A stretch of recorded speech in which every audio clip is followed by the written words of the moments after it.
બોલો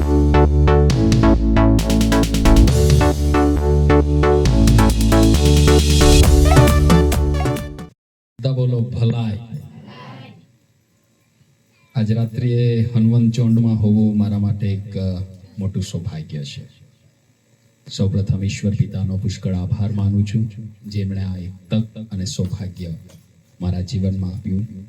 સાથે હનુમંત ચોંડની મંડળીના બાળક સાહેબ, એમનો પરિવાર, મંડળીના સેક્રેટરી શ્રી, ખજાનચી શ્રી, તમામ આગેવાનો, વડીલો અને ખાસ કરીને ગૃહ સપ્તાહ જે છે એમની આગેવાની કરનાર તમામ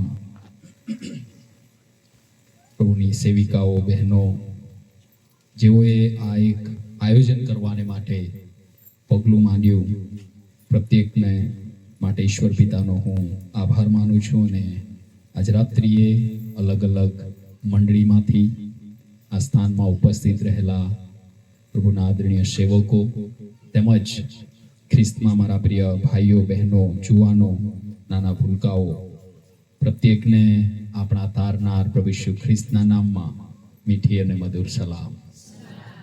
હાલેલુયા.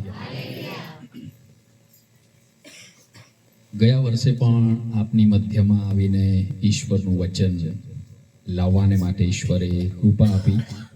અને ફરી એકવાર આ વર્ષે જ્યારે ઈશ્વર મને તમારી મધ્યમાં લાવ્યા છે, ત્યારે આજે રાત્રિએ મારી એ જ પ્રાર્થના છે કે ઈશ્વર આપણ પ્રત્યેકની સાથે તે વાતને વ્યવહાર કરશે.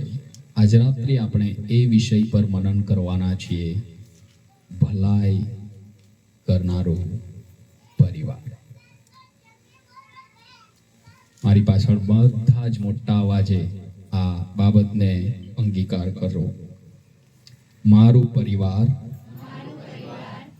ભલાઈ કરનારું પરિવાર બનશે. થોડો મોટો અવાજ હોય તો મજા આવશે. મારું પરિવાર ભલાઈ કરનારું પરિવાર બનશે. બોલો હાલેલુયા. આજ રાત્રે કેટલીક કલમો આપણે આ શાસ્ત્ર ભાગની સાથે વાંચવાના છીએ. અને જો તમારી પાસે બાઇબલ છે તો જ્યાં આપણે શાસ્ત્ર ભાગ વાંચ્યો છે એ શાસ્ત્ર ભાગમાં આપણે આવીશું. લુકની લખેલી સુવાર્તા, તેમનો 10મો અધ્યાય. અને ખાસ આપણે વાંચી ગયા છે, એ કલમોને વાંચવાના નથી, પરંતુ એમના પહેલાની જે કલમો છે એમની તરફ તમારું ધ્યાન હું દોરવા માંગુ છું.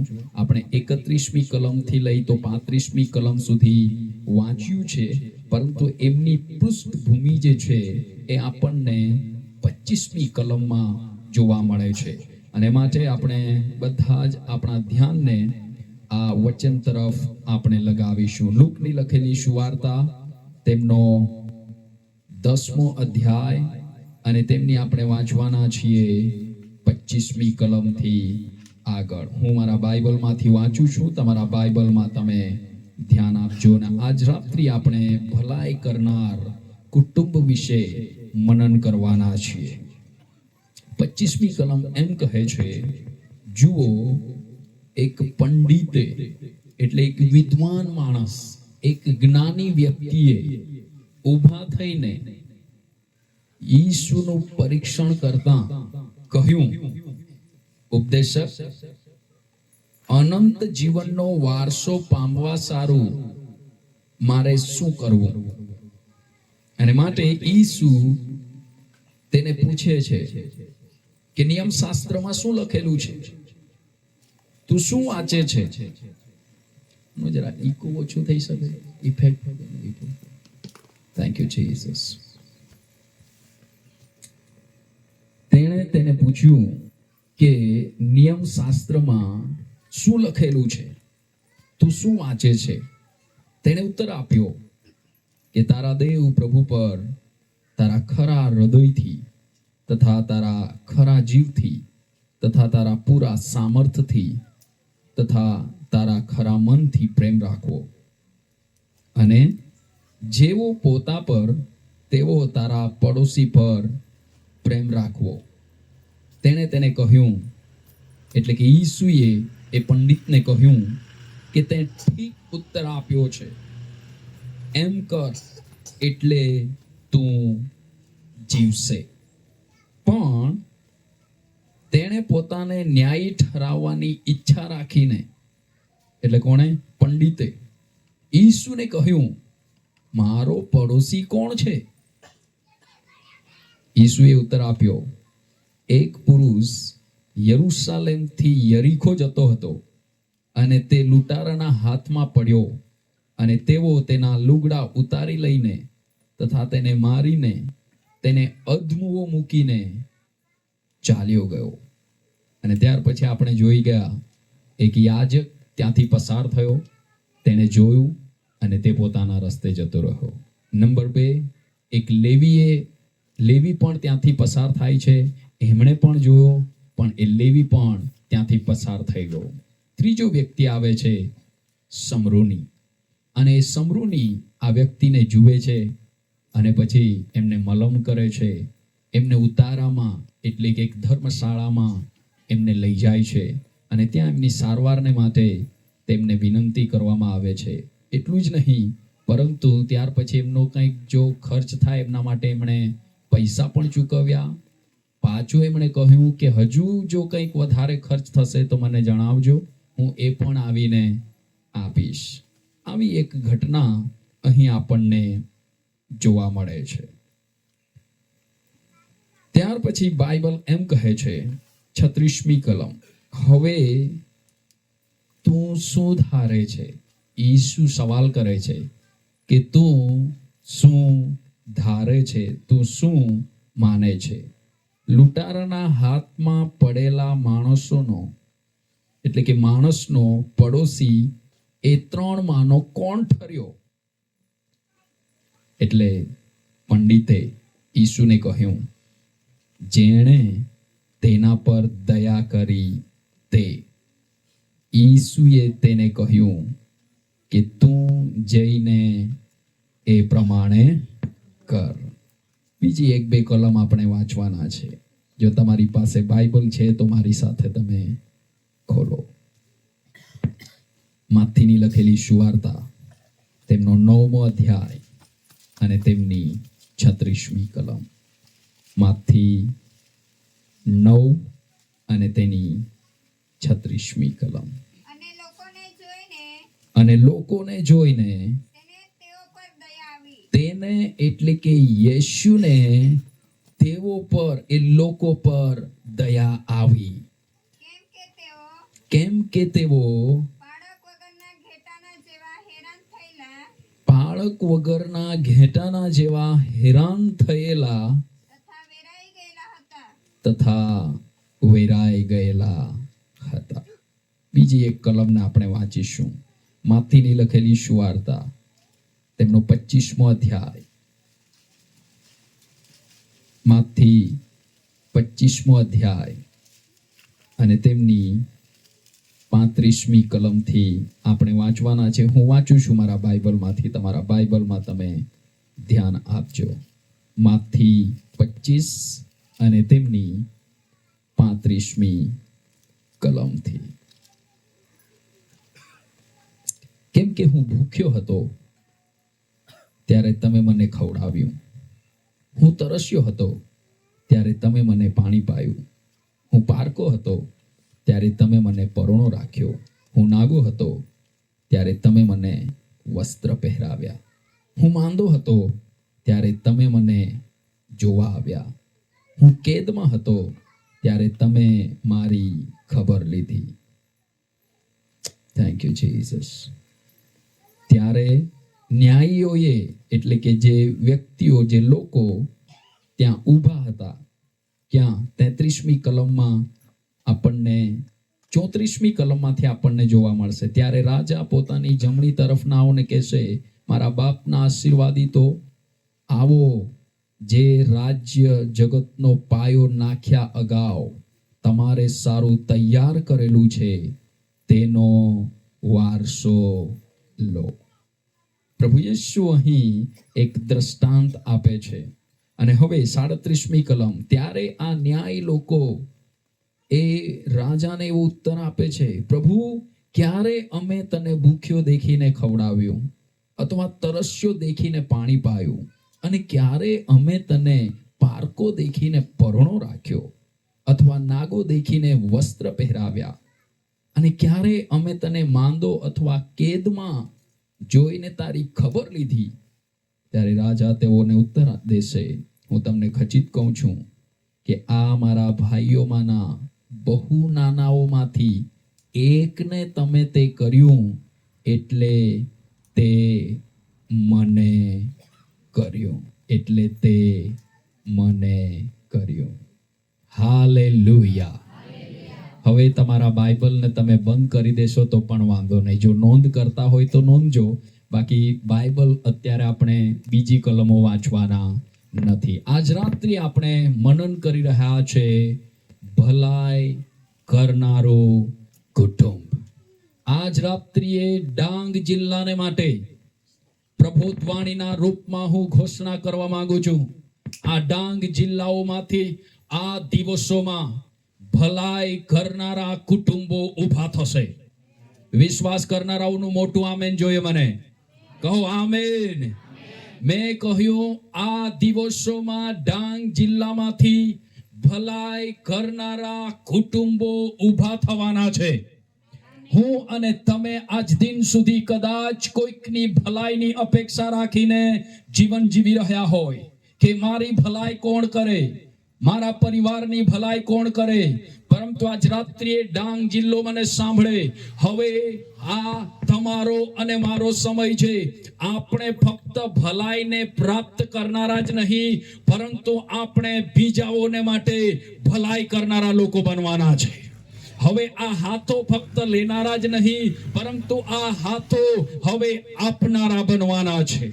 એક દ્રષ્ટાંત જે અહીં આપણે જોઈ રહ્યા છીએ, એક વ્યક્તિ જેમના વિશે બાઇબલ એમ કહે છે કે તે યરૂશલેમથી યરીખો તરફ જતો હતો, અને પ્રભુ ઈસુ ખ્રિસ્તની પાસે આવીને એક પંડિત વ્યક્તિ એમને સવાલ કરે છે કે પ્રભુ, મારે અનંતકાળિક જીવનનો વારસો પામવો છે, મારે એમના માટે શું કરવું છે? આ દ્રષ્ટાંત એમના જવાબના રૂપમાં પ્રભુ ઈસુ ખ્રિસ્ત એ પંડિત, એ જ્ઞાની વ્યક્તિને તે સમજાવે છે. તેમનો સવાલ એ હતો કે મારે અનંતકાળિક જીવનને પ્રાપ્ત કરવું છે, એમનો વારસો મારે પ્રાપ્ત કરવું છે. હવે શું છે અનંતકાળિક જીવન?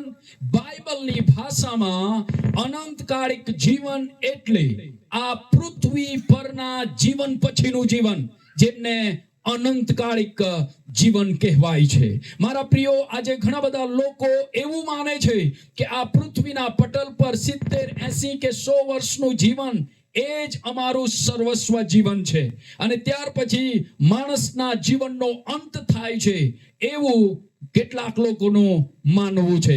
પરંતુ જ્યારે બાઇબલનો આપણે ઝીણવટપૂર્વક અભ્યાસ કરીએ છીએ, ત્યારે બાઇબલ આપણને એમ જણાવે છે કે માણસમાં ફક્ત શરીર છે એટલું જ નહીં, પરંતુ આત્મા પણ છે. અને જ્યારે માણસનું આયુષ્ય પૃથ્વી પર પૂરું થાય છે, જ્યારે શારીરિક મરણ એમના જીવનમાં આવે છે, ત્યાર પછી એમનો આત્મા, જેને બાઇબલ અમર આત્મા, તેમનું ક્યારે પણ મરણ થનાર નથી. એ આત્માની વાત કરતા એમ કહે છે કે એ આત્માને માટે અનંતકાળિક જીવન ઉપલબ્ધ છે. આ આત્માનો અનંતકાળિક જીવનના વિશે આ પંડિત, આ વ્યક્તિ, આ અભ્યાસી વ્યક્તિ બહુ સારી રીતે તે જાણતો હતો. એમને સ્વર્ગ વિશે, અનંતકાળિક જીવન વિશે, ઉદ્ધાર વિશે ઘણી સારી રીતે બાબતો ખબર હતી, અને માટે એમનામાં એક એવો ઉત્સાહ હતો. એમને એ જાણવું હતું કે મારે ખરેખર અનંતકાળિક જીવનનો વારસો પામવો હોય તો મારે શું કરવું પડે? અને ત્યારે પ્રભુ યેશુ એમને જે કહે છે તે આપણે વાંચી ગયા. પ્રભુ ઈસુએ એમને કહ્યું કે નિયમ શાસ્ત્રમાં શું લખેલું છે, શું તું તે વાંચે છે? અને ત્યારે તેમણે કહ્યું કે હા ઉપદેશક, હું વાંચું છું. હા સ્વામી, હું એ વાંચું છું. અને એ વાંચવા દ્વારા મને એટલી જાણ થઈ છે, મને ખબર પડી છે કે તારા દેવ પર તથા તારા પ્રભુ પર ખરા હૃદયથી અને ખરા જીવથી તથા તારા ખરા પૂરા હૃદયથી અને સામર્થ્યથી પૂરા મનથી પ્રેમ રાખવો, અને સાથે જેવો પોતા પર તેવો તારા પડોશી પર પ્રેમ રાખવો. અને ત્યારે પ્રભુ ઈસુએ એમને જવાબ આપ્યો કે તે ખરું કહ્યું, તે સાચું કહ્યું, માટે હવે તું જા અને એ જ પ્રમાણે કર. પણ આ જ્ઞાની વ્યક્તિ હજુ વધારે પોતાની જાતને તે ન્યાયી ઠરાવવા માંગતો હતો, અને માટે તેમણે બીજો સવાલ કર્યો, જો આવું છે તો પ્રભુ મારો પડોશી કોણ? કયા પડોશી પર મારે પ્રેમ કરવો જોઈએ? હું પ્રેમ કરું એના માટે મારો પડોશી કોણ? એ સવાલ જ્યારે પ્રભુ ઈસુ સાંભળે છે ત્યારે એમને આ દ્રષ્ટાંત કહે છે. અને ત્યાં એક વ્યક્તિ જે યરૂશાલેમથી યરીખો તરફ જતો હતો. મારા પ્રિય ભાઈઓ અને બહેનો, બાઇબલમાં વ્યક્તિઓના નામ, વ્યક્તિઓ અને સ્થળના નામો ઘણા મહત્વના છે. બે નામો અહીંયા આપણે જોઈએ છે સ્થળના, યરૂશાલેમ અને યરીખો. યરૂશાલેમનો જ્યારે આપણે અભ્યાસ કરીએ છીએ બાઇબલમાં, આપણને ખબર પડે છે કે યરૂશાલેમ શહેરમાં ઈશ્વરનું મંદિર હતું. આખા ઇઝરાયલ દેશમાંથી યરૂશાલેમ શહેરમાં એ ઇઝરાયલી લોકો પ્રભુની, ઈશ્વરની સ્તુતિ કરવાને માટે લોકો એકઠા થતા હતા. એ જ પ્રમાણે યરીખો શહેરના વિશે બાઇબલ આપણને જણાવે છે કે તે એક શ્રાપિત શહેર હતું. અને બાઇબલ એમ કહે છે, એક વ્યક્તિ યરૂશાલેમથી યરીખો તરફ જતો હતો. મતલબ ઈશ્વરની જ્યાં ઉપસ્થિતિ હતી, ઈશ્વરનું જે સ્તુતિ અને આરાધનાનું સ્થળ હતું, ઈશ્વરનું જે મંદિર હતું, એ સ્થાનથી, એટલે કે એક આશીર્વાદિત જગ્યાથી તે હવે એક શ્રાપિત શહેર યરીખો તરફ તે આગળ વધી રહ્યો છે. મારા પ્રિય ભાઈઓ અને બહેનો, અને શું થાય છે? રસ્તામાં તેણે ચોર અને લૂંટારાઓનો સામનો કરવો પડ્યો. એક આત્મિક પ્રકાશના વચન દ્વારા હું આપને જણાવવા માંગુ છું, આજે પણ ઘણી વખતે આપણે વિશ્વાસીઓ, આપણે પ્રભુના બાળકો, જે આપણને ઈશ્વરના મંદિરમાં રહેવાથી મળતી શાંતિ અને આશીષ વિશે બરાબર ખબર છે, આપણને ઈશ્વરના સાનિધ્યમાં રહેવાથી આપણા જીવનમાં મળતી શાંતિ અને આશીર્વાદ વિશે આપણને બરાબર ખબર છે. પરંતુ કેટલીક વખત આ દિવસોમાં પણ આપણે આ એક વ્યક્તિએ જે ભૂલ કરી તે આપણે પણ કરી બેસીએ છીએ. ઈશ્વરની ઉપસ્થિતિથી આપણે દૂર જવાને માટે કોશિશ કરીએ છીએ. આજ રાત્રિએ ડાંગ જિલ્લાના હનવંત ચોંડમાં મને સાંભળી રહેલા ભાઈઓ અને બહેનો, આ કોઈકના માટે ચેતવણી હોઈ શકે છે. હું અને તમે જો ઈશ્વરથી દૂર ક્યાંક અને ક્યાંક જઈ રહ્યા છે તો કમ બેક.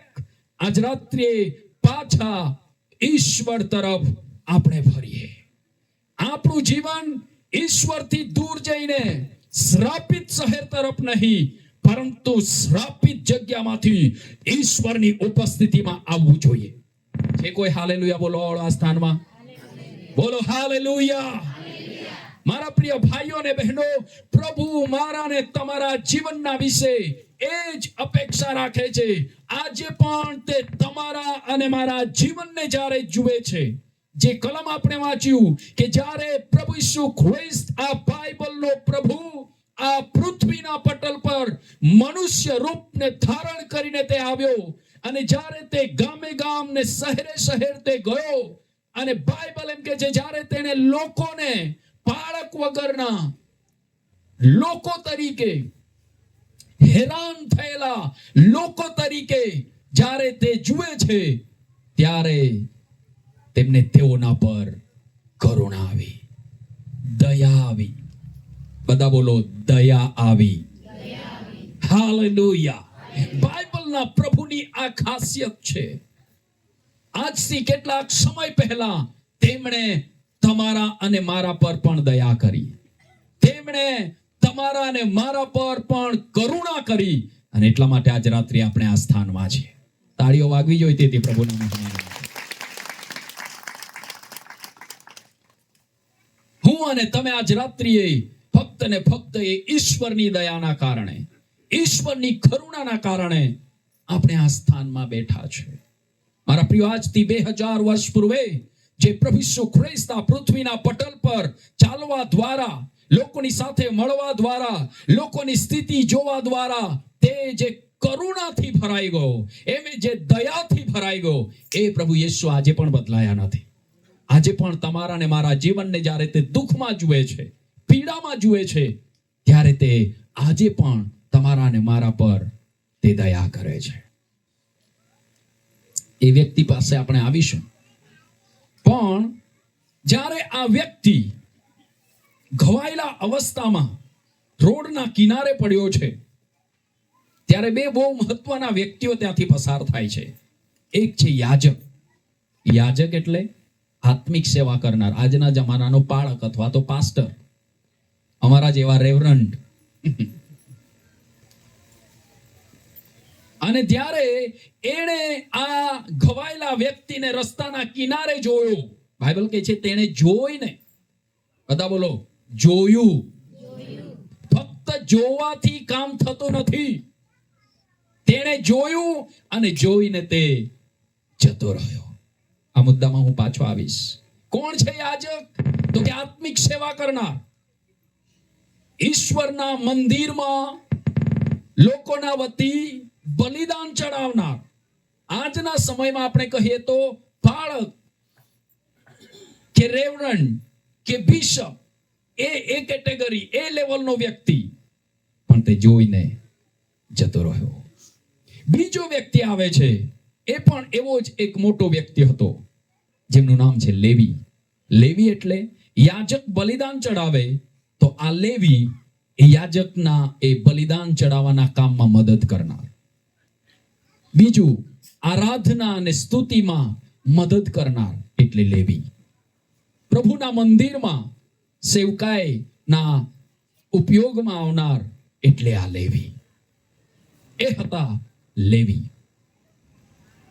તેણે પણ જોયું અને જોઈને તે પણ જતો રહ્યો.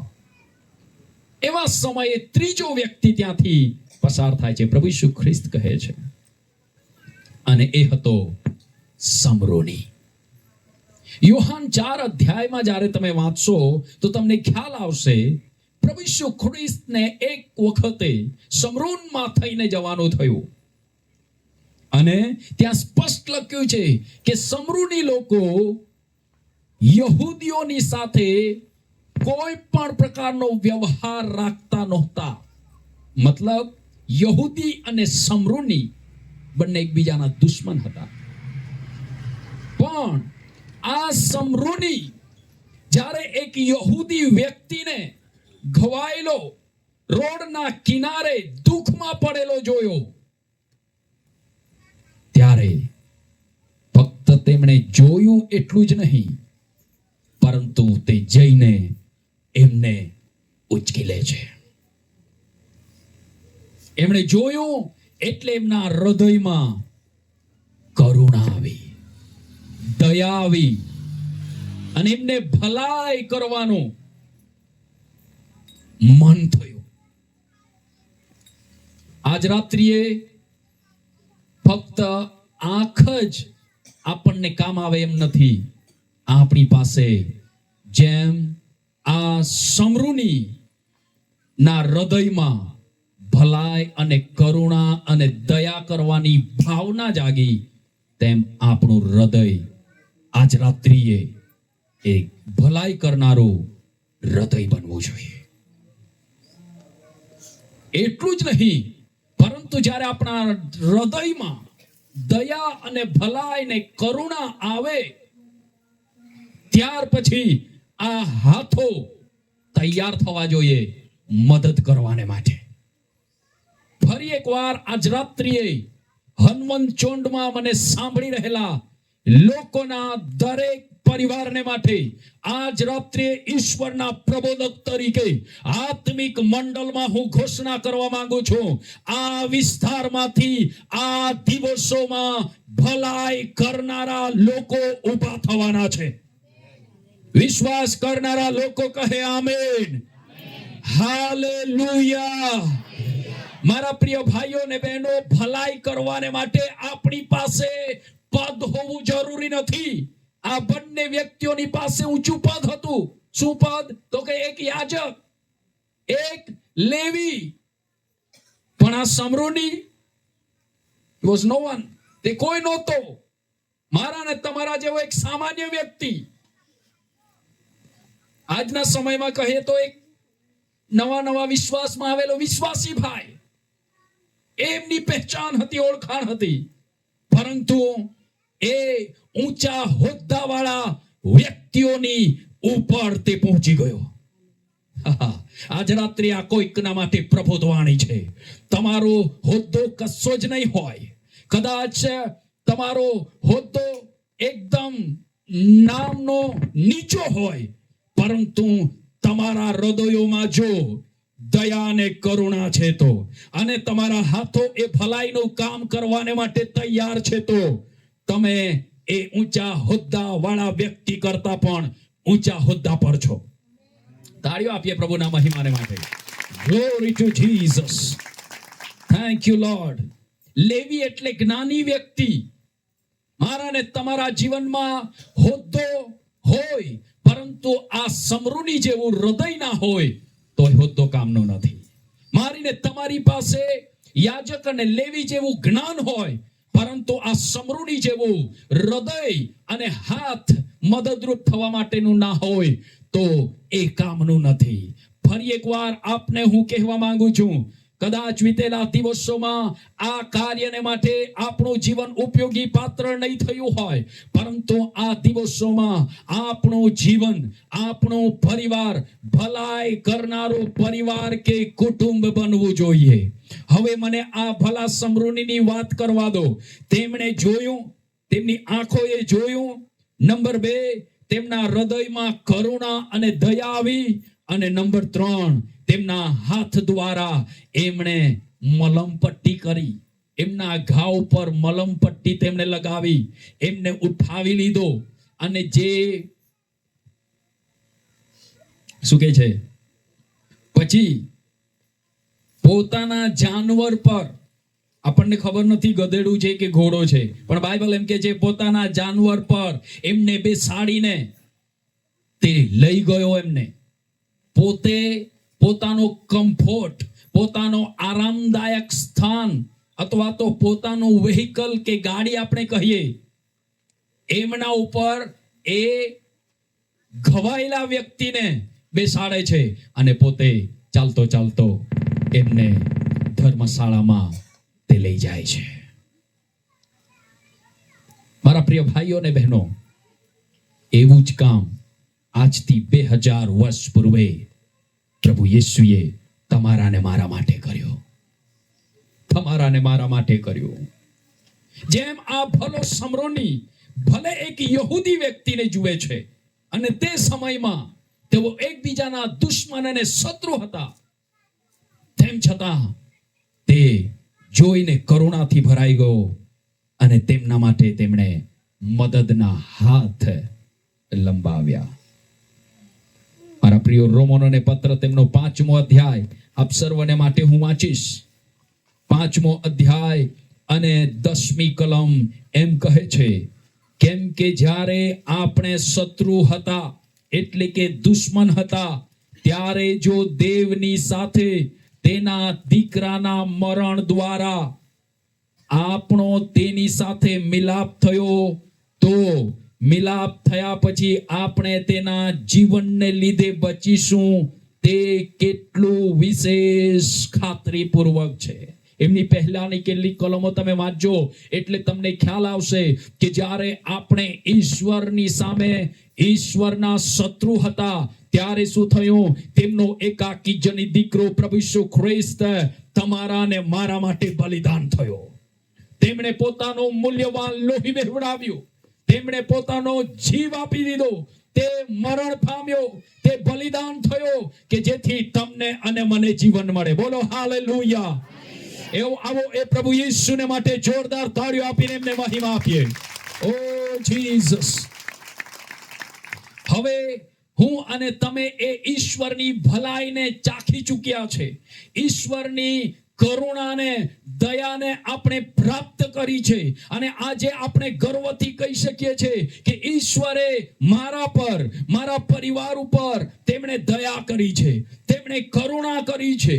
કેમ કે આ વચન પ્રમાણે હજુ આપણે દેવના દુશ્મન હતા, શત્રુ હતા, ત્યારે ઈસુ ખ્રિસ્ત આપણા માટે મરણ પામ્યા. ઈસુ ખ્રિસ્ત ફક્ત ખ્રિસ્તી વ્યક્તિને માટે જ મરણ પામ્યો નથી, તે દરેક વ્યક્તિને માટે મરણ પામ્યો છે. ઈસુ ખ્રિસ્ત ફક્ત રાજુભાઈ માટે જ મરણ પામ્યા નથી, તે દરેક વ્યક્તિને માટે મરણ પામ્યા છે. એમણે પોતાનું મૂલ્યવાન લોહી મારા ને તમારા માટે વહેવડાવી દીધું અને મને ને તમને તેમની દયા પ્રાપ્ત થઈ. દયા પ્રાપ્ત થઈ.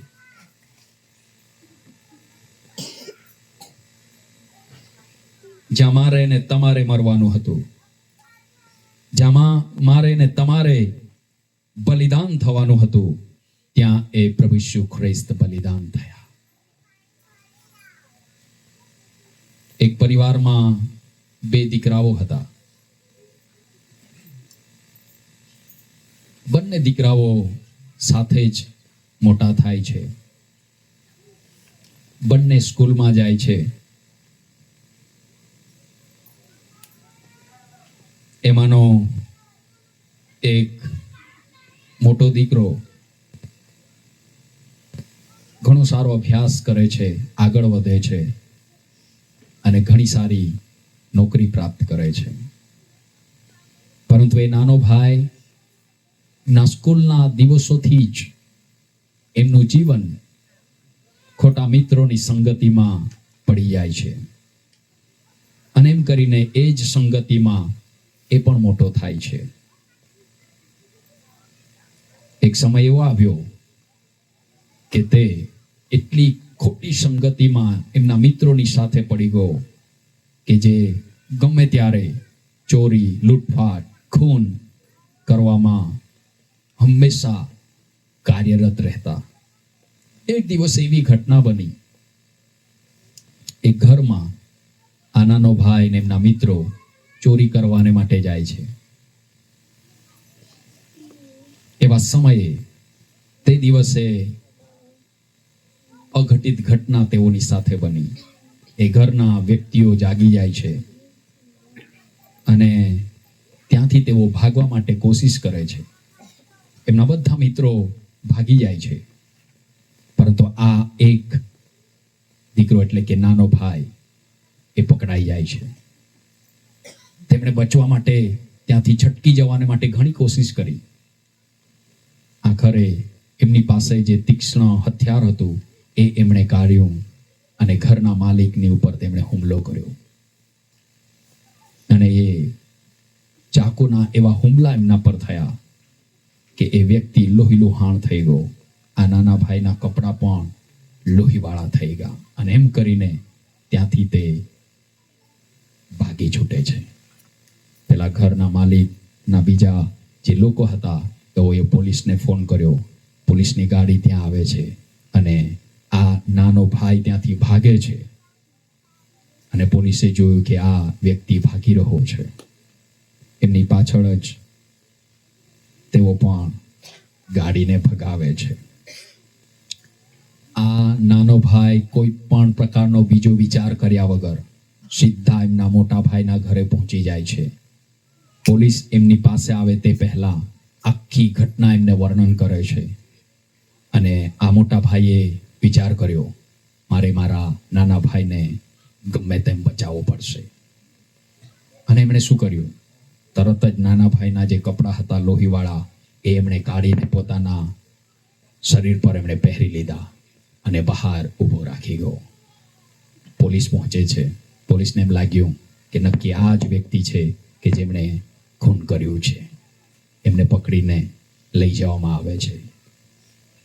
કેસ થાય છે, કોર્ટમાં જાય છે મેટર, અને આખરે પેલા વ્યક્તિનું ખૂન પણ આમણે કર્યું હતું.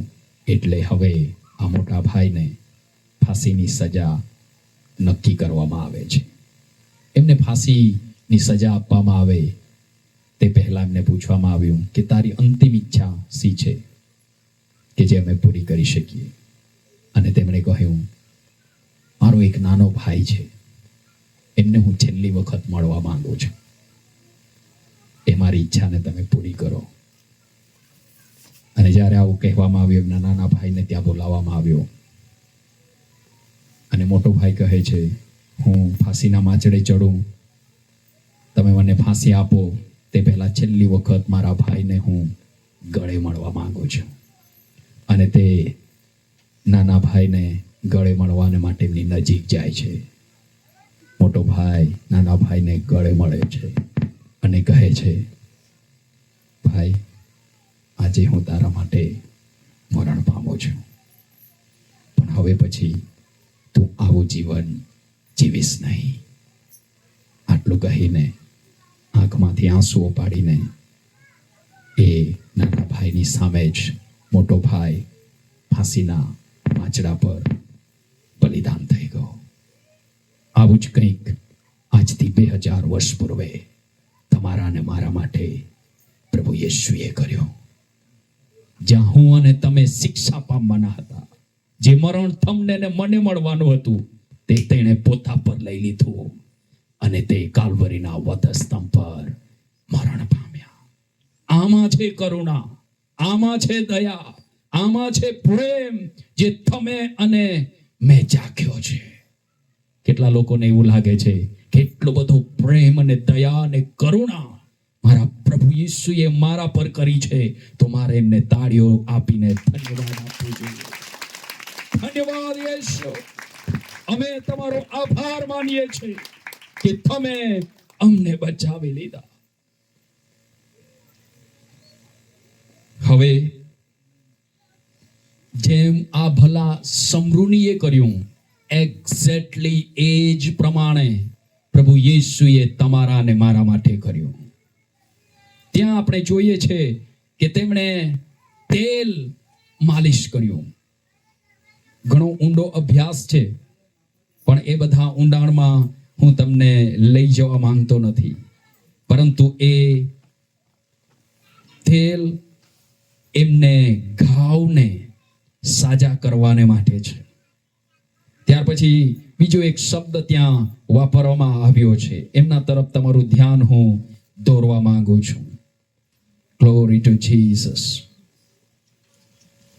એમને તે ઘા પર તેલ તથા દ્રાક્ષારસ રેડીને પાટા બાંધ્યા.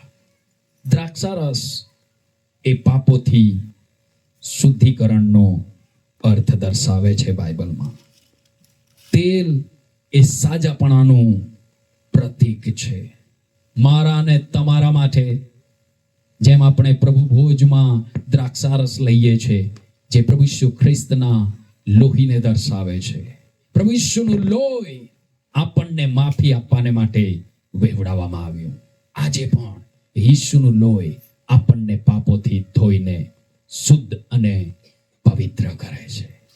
જેમ ભલા સમરૂનીએ દ્રાક્ષારસનો ઉપયોગ કર્યો, તેમ પ્રભુ ઈસુએ તમારા ને મારા પાપોને ધોઈને અમને શુદ્ધ અને પવિત્ર કરવાને માટે તેમણે તેમના શરીરનું બહુમૂલ્ય લોહી વહેવડાવ્યો. જેમ અહીં ભલું સમરોની તેલનો ઉપયોગ કરે છે, મારા વહાલાઓ, યાકૂબના પત્રમાં આપણે વાંચીએ છીએ, જો તમારામાં કોઈ માંદો હોય તો એને તેલ ચોળીને પ્રાર્થના કરે, પ્રભુ એમને સાજો કરશે. સાજાપણું પ્રભુ ઈસુ ખ્રિસ્તના ઘાવથી હાથમાં ને પગમાં ને માથામાં, પીઠ પર 39 કોરડા, કુખમાં ભાલાનો ઘાવ, આ બધા જ ઘાવ દ્વારા આપણને ઈશ્વરનું વચન એમ કહે છે, તેના ઘાવથી આપણે સાજા થયા છે. ઈસુના લોહીએ આપણા પાપોની આપણને માફી આપી. ઈસુના ઘાવોએ આપણને સાજા કર્યા. અને ત્યાર પછી આ ભલો સમૃદ્ધિ આ વ્યક્તિને ઉચકીને એમને ઉતારામાં લઈ જાય છે. શું છે ઉતારો? શું દર્શાવે છે ઉતારો? આજનું પ્રભુ મંદિર છે, પ્રભુનું ભવન છે, જ્યાં લોકો આવીને પોતાના ઘાવમાંથી તેઓને રાહત થાય છે. તેઓને ત્યાં જીવનની શાંતિ પ્રાપ્ત થાય છે. હૃદયના ઘાવ ઉપર મલમપટ્ટી થાય છે. ચિંતા, બોજમાં, નિરાશામાં, હતાશામાં, પાપ અને શ્રાપના બોજમાં દબાયેલ વ્યક્તિને માટે પ્રભુનું ભવન આજે છુટકારા, શાંતિ અને આશીષનું કારણ બને છે.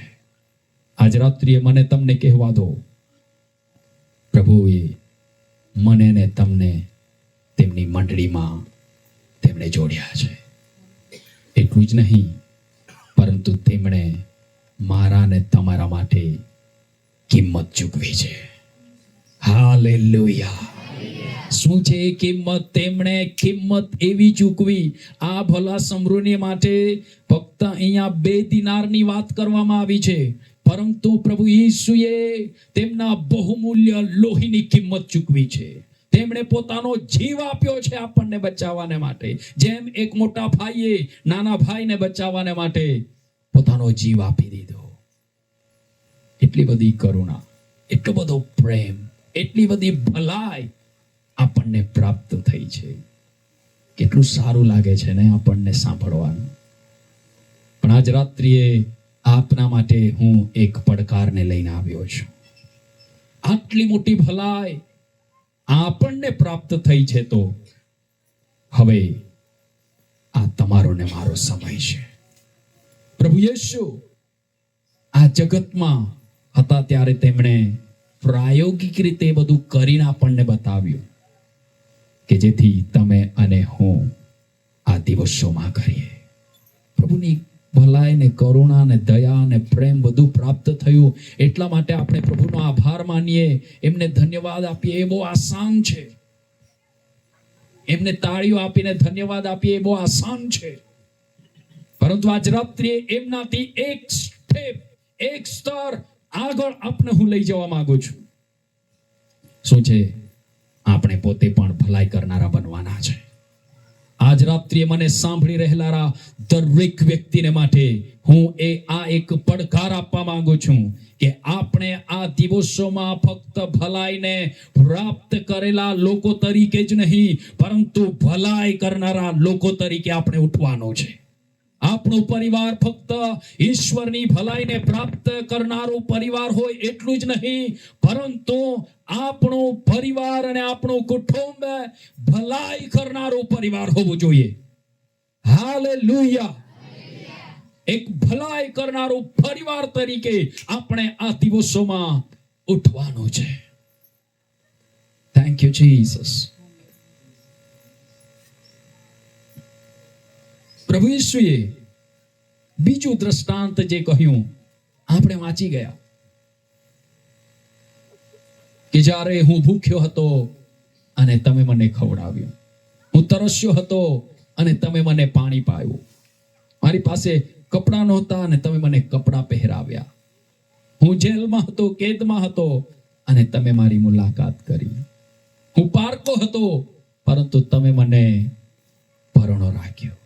અને આ લોકો પ્રભુની પાસે ઊભા રાખીને એ અનંતકાલિક જીવનમાં છે, ત્યાં ઊભા રાખ્યા છે પ્રભુના સિંહાસનની પાસે. અને આ લોકો આશ્ચર્ય પામી ગયા. પ્રભુ એવું અમે તમને ક્યારે કર્યું? અને ત્યારે પ્રભુ ઈસુએ એમ કહ્યું, આ નાનાઓમાંના એટલે કે લોકોમાંના એકના માટે પણ જો તમે તે કરો છો તો તે તમે મારા માટે કર્યું છે. કેટલું મોટું રહસ્ય છે. પ્રભુ ઈસુએ રહસ્યને ખોલી દીધું. જ્યારે આજે હું અને તમે આ પૃથ્વી પર કોઈ પણ વ્યક્તિને માટે ભલાઈ કરીએ છીએ તો તે આપણે પ્રભુને કરીએ છીએ. જો આ દિવસોમાં આપણું હૃદય કોઈકના માટે કરુણા અને દયાથી ભરાઈ જાય છે તો આપણે જાણે કે તે પ્રભુને કરીએ છીએ. આજે આપણા હાથો કોઈકને આપણે મદદ કરીએ છીએ તો આપણે તે જાણે કે પ્રભુને કરીએ છીએ. અને માટે અનંતકાલિક જીવનમાં પ્રભુ તેઓને કહે છે, તમે હવે આ સ્વર્ગનું રાજ્ય, આ અનંતકાલિક જીવનનું રાજ્ય પૃથ્વીના મંડાણ અગાઉથી નક્કી કરેલું હતું તેમાં તમે પ્રવેશ કરો. મારા હૃદયની આજ રાત્રિએ પ્રાર્થના છે, આ ડાંગ જિલ્લામાંથી હનવંત ચોંડ ને આસપાસના ગામોમાંથી જેટલા પણ આજ રાત્રિ આ સ્થાનમાં એકત્રિત થયા છે એ દરેકને માટે એ દિવસે કે જ્યારે આપણે પ્રભુના સિંહાસનની પાસે ઊભા હોઈએ ત્યારે આ શબ્દ પ્રભુ ઈસુ ખ્રિસ્તના મુખમાંથી આપણે સાંભળવા જોઈએ, એ મારા દીકરા, એ મારી દીકરી, હવે તું આ અનંતકાલિક જીવન અને અનંતકાલિક જીવનના રાજ્યમાં તું વારસો પામ. બોલો હાલેલુયા, બોલો યેશુ મસીહ કી. તમે કહેશો, બાળક સાહેબ, અમે મદદ કરી શકીએ એવી પરિસ્થિતિ નથી. કેમની અમે ભલાઈ કરી શકીએ? આપણે જે કરી શકીએ એમનાથી વિશેષ પ્રભુ ઈચ્છા રાખતા નથી. આપણે જેટલી શક્તિ હોય એટલી શક્તિ પ્રમાણે આપણે ભલાઈ કરવાની છે. ભલાઈમાં ફક્ત જોવાનું, ત્યાંથી અટકી જવાનું નથી. હૃદયમાં દયા અને ભલાઈનો અનુભવ કરવાનો, ત્યાંથી અટકી જવાનું નથી. હાથોને પણ આપણે કામે લગાડવાનું છે. અને એ જ કર્યું પ્રભુ ઈસુએ. જ્યારે લોકોને તેમણે જોયા, કરુણાથી તે ભરાઈ ગયો અને તેમણે ભલાઈના કામો કર્યા. શૈતાનના બંધનમાંથી તેમણે છોડાવ્યા, માંદાઓને તેમણે સાજા કર્યા. અને એ પ્રભુના હાથ હતા. એક વખત એક પ્રભુના મહાન દાસ દર્શનમાં તે એવું જુએ છે, એક શરીર હતું અને શરીરનું માથું પણ નહોતું, હાથ પણ નહોતા, પગ પણ નહોતા, ફક્ત આટલું દડ જ હતું. અને આ એક વિચિત્ર દર્શન જોઈને પ્રભુનો સેવક ચોંકી ગયો અને તેમણે પ્રભુને સવાલ કર્યો કે પ્રભુ, આ શું છે? કેમ આવું વિચિત્ર દર્શન મને થયું? અને ત્યારે પ્રભુ ઈસુએ એમની સાથે વાત કરતા કહ્યું દર્શનમાં, મારા દીકરા, આજે પણ હું લોકોના દુઃખને જોવા માંગુ છું, પરંતુ મને તારી આંખોની જરૂર છે. મારા દીકરા, આજે પણ હું લોકોના દુઃખ વિશે સાંભળવા માંગુ છું, પણ મને તારા કાનોની જરૂર છે. આજે પણ હું લોકોની સાથે વાત કરીને તેઓને ઉત્સાહિત કરવા માંગુ છું, ઉત્તેજન આપવા માંગુ છું, દિલાસો આપવા માંગુ છું, પરંતુ મને તારા મોઢાની જરૂર છે. આજે પણ હું દુઃખી લોકોની પાસે જવા માંગુ છું, પણ મને તારા પગોની જરૂર છે.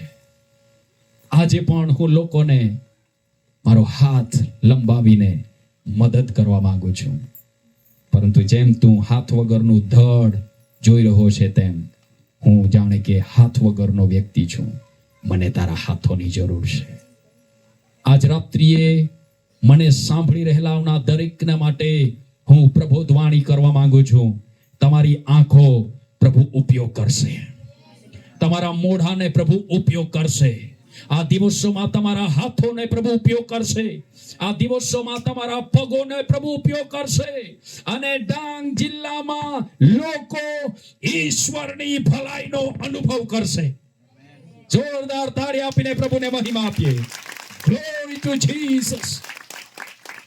કોણ કહેશે આજ રાત્રિએ, પ્રભુ આ રહી મારી આંખો, તમે ઉપયોગ કરો લોકોના દુઃખોને જોવાને માટે. આ રહ્યા પ્રભુ મારા કાનો, તમે લોકોના દુઃખોને સાંભળવાને માટે અમારા કાનોનો તમે ઉપયોગ કરો. આ રહ્યું પ્રભુ મારું મોઢું, લોકોના દુઃખમાં દિલાસો આપવાને માટે અમારા મુખનો તમે ઉપયોગ કરો. આજ રાત્રિએ રાજુભાઈ ના બોલવા દ્વારા તમારામાંથી કેટલાકને ઉત્તેજન મળી રહ્યું છે. એ જ રીતે વિચાર કરો, તમે બધા આવું બોલવા લાગો તો ડાંગ જિલ્લાની પરિસ્થિતિ બદલાતા વાર નહીં લાગે. હા, ડાંગ જિલ્લાના એક ગામનો વ્યક્તિ તે દેવના ઉત્તેજનને પ્રાપ્ત કરી શકે છે. Glory to Jesus. અને મારા આત્મામાં હું આજ રાત્રિએ એ બાબતનો અનુભવ કરી રહ્યો છું અને ભવિષ્યવાણીના રૂપમાં હું ઘોષણા કરવા માંગુ છું. વીતેલા દિવસોમાં અને વર્ષોમાં જે નથી થયું એવી એક પેઢી ઈશ્વરના મહિમાને માટે ભલાઈ કરનારી પેઢી આ દિવસોમાં ડાંગ જિલ્લામાંથી ઊભી થશે. હાલેલુયા. કેમ કે તેઓએ દેવના પ્રેમને ચાખ્યો છે, તેઓએ દેવના પ્રેમને જાણ્યો છે. અને હવે તેઓ પોતાની જરૂરિયાતને નહીં જોઈ, પરંતુ અન્યની જરૂરિયાતને જોઈને તેઓ ભલાઈ કરનારા વ્યક્તિ તરીકે, ભલાઈ કરનારા ભાઈ તરીકે, ભલાઈ કરનારી બહેન તરીકે, ભલાઈ કરનારું કુટુંબ તરીકે તેઓ ઊભા થશે. હાલેલુયા. અને ડાંગ જિલ્લો ઈશ્વરની ભલાઈનો અનુભવ કરશે. અને એ દર્શનમાં જ પ્રભુના સેવકે કહ્યું, પ્રભુ જો એવું છે તો આ રહી મારી આંખો, આ રહ્યા મારા કાનો, આ રહ્યું મારું મોઢું, આ રહ્યા મારા હાથો, આ રહ્યા મારા પગો, તમને હું સમર્પણ કરું છું. અને તે દિવસ પછી ઈશ્વરે એ વ્યક્તિનો એટલો જબરજસ્ત ઉપયોગ કર્યો, કઈ કેટલા લોકો નાશમાં જતા બચી ગયા, કઈ કેટલા ઘવાયેલા હૃદયવાળા વ્યક્તિઓના હૃદયો સાજા થયા અને લોકોએ ઈશ્વરની ભલાઈનો અનુભવ કર્યો. આજ રાત્રિએ પ્રભુ તમને ને મને આ પડકાર આપી રહ્યા છે. કોણ કહેશે, પ્રભુ આ રહ્યું મારું જીવન, તમારા માટે હું ઉપયોગી પાત્ર બનવા માંગુ છું. ફક્ત શબ્દોમાં જ નહીં પરંતુ કાર્યમાં પણ, ફક્ત જોવામાં જ નહીં પરંતુ આ હાથોનો પણ ઉપયોગ કરીને. આપણી પાસે 10 રૂપિયા છે તો કમસે કમ 50 પૈસા આપણે ભલાઈના કામને માટે ઉપયોગ કરી શકીએ છીએ. વધારે નહીં, 50 પૈસા. 100 રૂપિયા છે તો કમસે કમ 5 રૂપિયા આપણે ભલાઈના કામને માટે ઉપયોગ કરી શકીએ છીએ. અને એ સમયે પ્રભુ આપણને કહેવાના છે, શાબાશ મારા વિશ્વાસુ તથા ભલા જાકર, તું તારા વિશ્રામમાં પ્રવેશ કર. આજ રાત્રિએ મારા હૃદયની પ્રાર્થના એ છે, એ દિવસે જ્યારે આપણે પ્રભુના સિંહાસનની આગળ ઊભા હોઈશું, એ સમયે આજ રાત્રિએ મને સાંભળનારાઓ માંથી મોટા ભાગના લોકો, કમોન, મોટા ભાગના લોકોને માટે પ્રભુ ઈસુ એવું કહેવું જોઈએ, શાબાશ મારા વિશ્વાસુ તથા ભલા જાકર. ભલાઈ કરનારા વ્યક્તિ, ભલાઈ કરનારો દીકરો, ભલાઈ કરનારી દીકરી, ભલાઈ કરનારું પરિવાર, તમારા માટે મને ગર્વ છે. હવે તમે તમારા વિશ્રામમાં પ્રવેશ કરો. ઘણાઓને માટે પ્રભુ એવું કહેવું જોઈએ કે મને જરૂર હતી અને તમે મદદ કરી. જે વાક્ય, જે વચન, જે બાબતો આપણે એ દ્રષ્ટાંતમાં વાંચી ગયા. હું ભૂખ્યો હતો અને તમે મને ખવડાવ્યું. હું તરસ્યો હતો અને તમે મને પાણી પાયું. આજ રાત્રિએ ફરી એકવાર હું એ જ ઘોષણા કરવા માંગુ છું કે પ્રભુ આ ઝુંડમાંથી એવી એક પેઢીને આ દિવસોમાં ઊભી કરશે. અંતે તમે રોડના કિનારે ઘવાઈને પડી રહેવાને માટે પ્રભુએ તમને બોલાવ્યા નથી. તમારા ઘાવને તે સાજા કરવા માંગે છે. એટલું જ નહીં, પરંતુ જેવો રોડના કિનારે ઘવાઈને પડી રહેલા વ્યક્તિની સમાન છે, તેઓના ઘાવને પણ સાજા કરવાને માટે તમારો તે ઉપયોગ કરવા માંગે છે.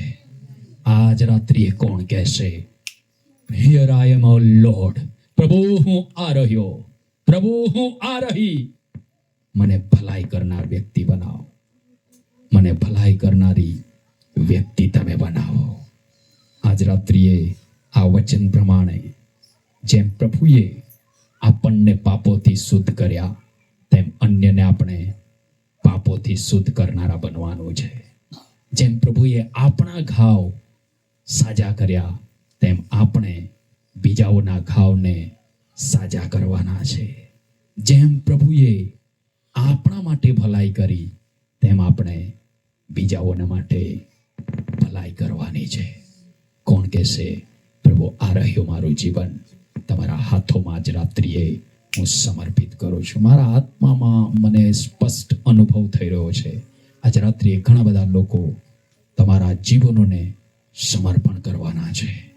અને હું તમને ખાતરી આપવા માંગુ છું, ઈશ્વર આ ડાંગ જિલ્લાને બદલવાને માટે તમારો ઉપયોગ કરશે.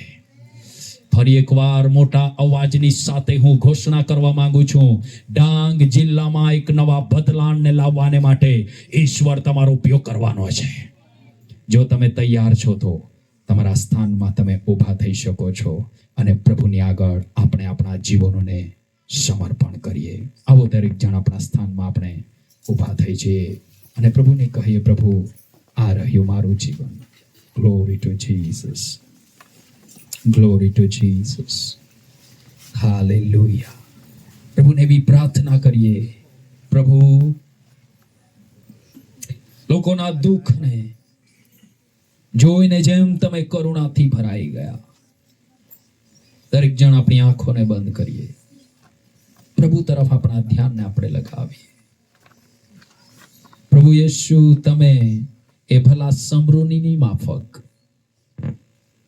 મારા દુઃખ અને દર્દને જોઈને મારા પર તમે કરુણા કરી, મારા પર તમે દયા કરી, તમે મારા માટે ભલાઈ કરી, તમે મને બચાવી લીધા. આભાર. Thank you Jesus, thank you Jesus. આ સાથે આપણે એવી પણ પ્રાર્થના કરી આજ રાત્રિએ પ્રભુને, હે ઈશ્વર, જેમ તમે મારા પર કરુણા અને ભલાઈ કરી, મને બચાવી લીધો, મને બચાવી લીધી, એ જ પ્રમાણે હવે પ્રભુ જેમ ભલો સમૃદ્ધિ રસ્તાના કિનારે ઘવાઈને પડેલા વ્યક્તિને જોતા તેમને એમના પર કરુણા આવી, તેમ પ્રભુ એ કરુણાનું હૃદય તમે મને આપો. અને જેમ એ ભલા સમૃદ્ધિએ તેમના હાથને લંબાવ્યો, એમને મદદ કરી, ભલાઈ કરી, એમના પર એમણે પ્રેમ દેખાડ્યો, દયા દેખાડી. પ્રભુ આ રહ્યું મારું જીવન, તમારા હાથોમાં હું સમર્પિત કરું છું. Thank you lord. મારું જીવન મદદ કરનારું જીવન હોય, મારું જીવન એ કાળજી લેનારું જીવન હોય, મારું જીવન એ દયા દર્શાવનાર જીવન હોય, મારું જીવન એ ઉદારતા દાખવનારું જીવન હોય. Glory two God, glory two God. ધન્યવાદ યેશુ, મહિમા હો રાજા. Jesus, here we are lord. પ્રભુ આજ રાત્રિ અમે આ સ્થાનમાં છીએ. તમારા મહિમાને માટે તમે અમારો ઉપયોગ કરો. તમે અમારો ઉપયોગ કરો. પ્રભુ આજ રાત્રિએ અમે આ સ્થાનમાં ઉપસ્થિત એક એકના માટે પ્રાર્થના કરીએ છીએ. એક એક પરિવારને માટે મારી પ્રાર્થના છે. ભલાઈ કરનારો કુટુંબ યેસુ મસીહના નામમાં સ્થાનમાંથી ઊભું થાય પ્રભુજી. ડાંગ જિલ્લામાંથી ભલાઈ કરનારો પરિવાર અને કુટુંબ ઊભું થાય પ્રભુજી. એ ભલાઈ કરનારા ભાઈઓ અને બહેનો ઊભા થાય પ્રભુજી. ભલાઈ કરનારા જુવાન દીકરા અને દીકરીઓ ઊભી થાય પ્રભુજી. In the mighty name of Jesus. આજ રાત્રિએ યેસુ મસીહના નામમાં આત્મિક મંડળમાં ડાંગ જિલ્લાના આત્મિક મંડળમાં ભલાઈ કરનારા ભાઈઓ બહેનો અને પરિવારોને યેસુ મસીહના નામમાં અમે ઘોષણા કરીએ છીએ. Thank you Jesus. Thank you Jesus. Glory to God. Hallelujah. અને પ્રભુ પ્રત્યેકનો તમારા મહિમાને માટે તમે ઉપયોગ કરો. પહેલા તો પ્રભુ તમે કરેલી ભલાઈને માટે અમે તમારો આભાર માનવા માંગીએ છીએ અને તમને એવું કહેવા માંગીએ છીએ, હવે પ્રભુ એ તમે અમને આપેલી સેવાને પૂરી કરીને અમે એ ઇનામને પ્રાપ્ત કરનારા બનીએ. Thank you lord. Thank you lord. પ્રભુએ કરેલી દયા અને ભલાઈને માટે આપણે બધા મળીને કહીએ, ઓ જીસસ ધન્યવાદ કે સાથ स्तुति गाऊंगा हे यीशु मेरे खुदा, उपकार तेरे है बेशुमार, कोटि कोटि स्तुति धन्यवाद। योग्यता से बढ़ के दिया हे अपनी दया से तूने मुझे, योग्यता से बढ़ के दिया हे अपनी दया से तूने मुझे, मांगने से ज्यादा मिला मुझे, आभारी हूँ प्रभु में, मांगने से ज्यादा मिला मुझे, आभारी हूँ प्रभु में। ओ धन्यवाद के साथ स्तुति गाऊंगा हे यीशु मेरे खुदा, उपकार तेरे है बेशुमार, कोटि कोटि स्तुति धन्यवाद। तू है सच्चा जिंदा खुदा, है तुझे पर है भरोसा मेरा, तू है सच्चा जिंदा खुदा, है तुझे पर है भरोसा मेरा, सेवा पूरी करके पाओ प्रभु ऐसा दो वरदान,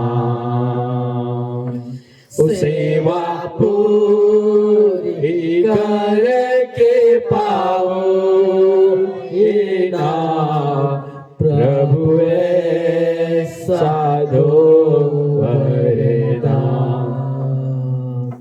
ઓ ધન્યવાદ કે સ્તુતિ ગાઉંગા હે यीशु मेरे खुदा.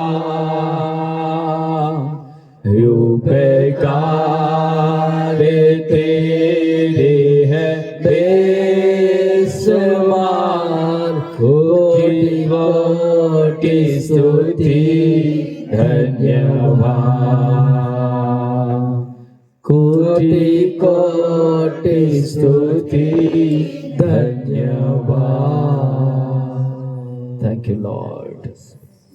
ભલાઈ કરવાને માટે એ ભલા સમૃદ્ધિએ ફક્ત પૈસા આપ્યા એટલું જ નહીં, તેમણે તેનો સમય પણ આપ્યો.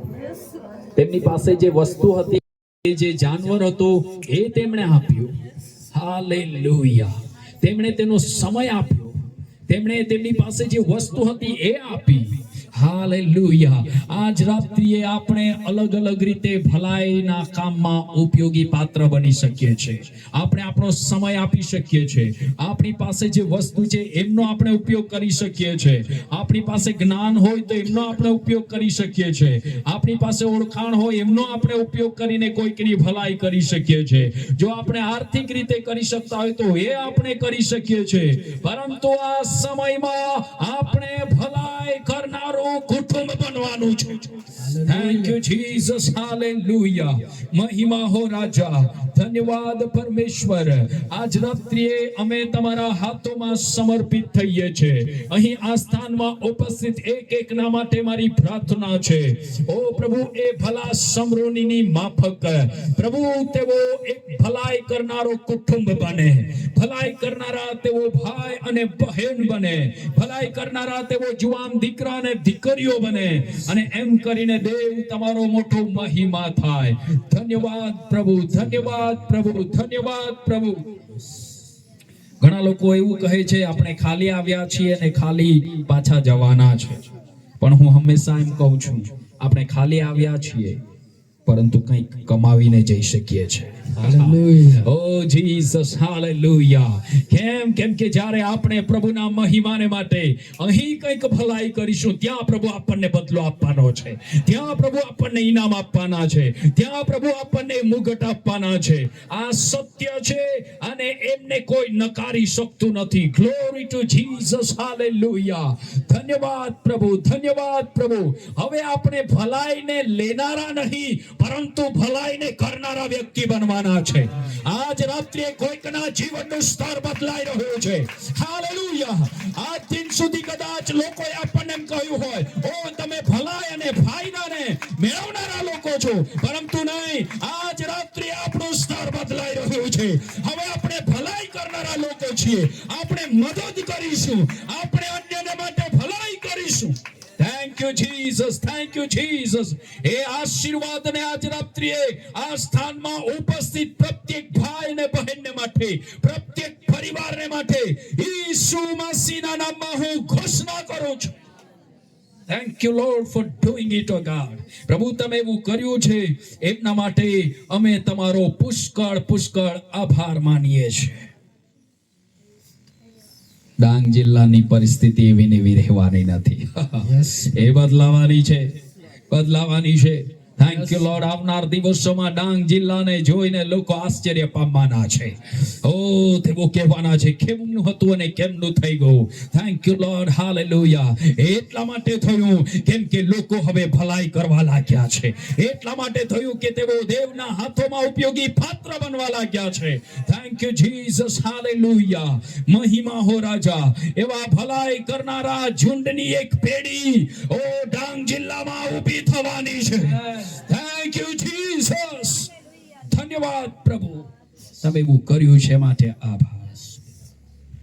હવે આજ રાત્રિએ પ્રભુ મારી પ્રાર્થના છે, આ સ્થાનમાં જો કોઈ પોતાના શરીરમાં તકલીફ અને બીમારીની સાથે ઊભું છે તો અત્યારે યેસુ મસીહના નામમાં હું પ્રાર્થના કરું છું. બીમાર શરીરને યેસુ મસીહના નામમાં આજ્ઞા કરું છું, સાજું થા. યેશુના કોડા ખાવાથી અમને સાજાપણું મળ્યું છે અને એ સાજાપણાના સામર્થ્યને ઈસુ મસીહના નામમાં અમે ઘોષણા કરીએ છીએ. એક એક ભાઈ બહેનને માટે, એક એક પરિવારને માટે મારી પ્રાર્થના છે, દરેકના આત્મિક, શારીરિક અને માનસિક જીવનને વિરુદ્ધમાં ઉઠીને કામ કરનારા અંધકારના પરિબળોને ઈસુ મસીહના નામમાં આજ રાત્રિ અમે રદ જાહેર કરીએ છીએ. પ્રભુ, તેઓનું જીવન, પરિવાર, ઘરબાર, ખેતીવાડી, ઢોરઢાક, હાથના નાના મોટા સઘળા કામકાજ, નોકરી, ધંધા, રોજગાર ઈસુ મસીહના નામમાં સફળ અને આશીર્વાદિત થયેલા અમે ઘોષણા કરીએ છીએ. તમારો મોટો મહિમા થાય.